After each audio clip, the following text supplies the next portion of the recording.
बिस्मिल्लाहिर्रहमानिर्रहीम। अस्सलाम वालेकुम। आज आपसे शेयर करूंगी कि मैं जो घर पर ख़ुद इस्तेमाल करती हूँ गरम मसाला वो मैं कैसे बनाती हूँ।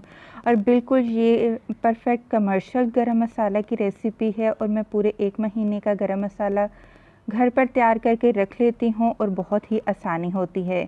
यहाँ इंग्रेडिएंट मैं लिख रही हूँ, मैं आपको बताऊँगी नहीं, लेकिन गरम मसाले को कैसे पीसा जाता है और इसको कैसे रखा जाता है वो आज डिटेल में आपके साथ शेयर करूँगी।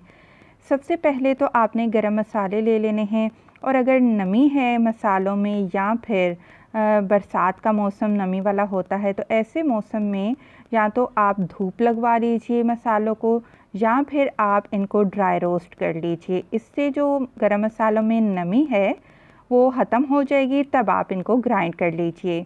तो यहाँ पर मेरे पास बिल्कुल फ्रेश साबुत गरम मसाले हैं, तो इनको मैं ना ही रोस्ट कर रही हूँ ना ही मैंने इनको धूप में रखा है। मैं इसी तरीके से इनको ग्राइंड करके रख लेती हूँ। दूसरी बात ये है कि बहुत ज़्यादा 2-3 महीनों के लिए आप मसालों को पीस कर मत रखा करें। ज़्यादा देर के लिए जो मसाले पड़े रहते हैं उनमें से खुशबू ख़त्म हो जाती है।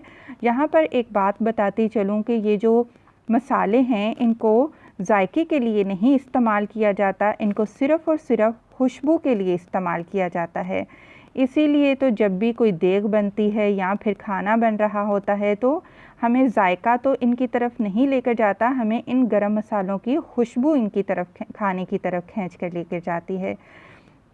तो आपने जब भी इनको पीसना है आपने एयर टाइट बर्तन में इस जार में इसको रखना है। आपने कभी भी मसालों को खुला नहीं छोड़ना, वरना इनकी जो खुशबू है वो बिल्कुल ख़त्म हो जाएगी। तो आपने जब भी खाना बनाना है, अगर आप आधा किलो खाना बना रहे हैं, शोरबे वाला सालन है तो 1 चाय का चम्मच डाल लीजिए। और अगर 1 किलो आप सब्ज़ी या कुछ भी शोरबे वाली चीज़ बना रहे हैं तो 2 चाय के चम्मच आप इस्तेमाल करें। वीडियो पसंद आई है लाइक करें। खुश रहें। अल्लाह हाफ़िज़।